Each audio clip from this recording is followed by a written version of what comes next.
তার লাশ কবর থেকে তুলে আগুনে পোড়ায়া, রাজপথে আগুনে পোড়ায়া ছাই করে আবার ফায়ার সার্ভিস এনে ব্রাশ করে দিয়েছে, ছাইয়ের চিহ্নটুকু নাই। আবার মিডিয়া বলে হুজুর লাশ পোড়ানো কি জায়েজ আছে? আমি বললাম হ্যাঁ, ভালো প্রশ্ন, কিন্তু আপনি আগে কোথায় ছিলেন যখন এই লাশের উপরে কাবা বানায়া, লাশের উপরে কাবা বানায়া তার উম্মতেরা তার মুরিদেরা তাওয়াফ করতেছিল? তখন তুমি কোথায় ছিলা?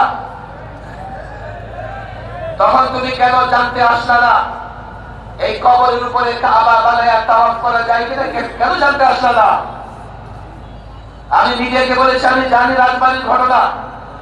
রাজবাড়িতে যখন দুরা পাগলার কবরে কাবা বানিয়ে তার মুরিদেরা তাওয়াফ করতেছে, এলাকার যুবকেরা গেছে আলেমের কাছে, ইমামের কাছে, খতিবের কাছে গিয়ে বলতেছে হুজুর বরদাস্ত হয় না, এই পাগল গাঞ্জাখোর, ইয়াবাখোর, এই নাস্তিক মুরতাদের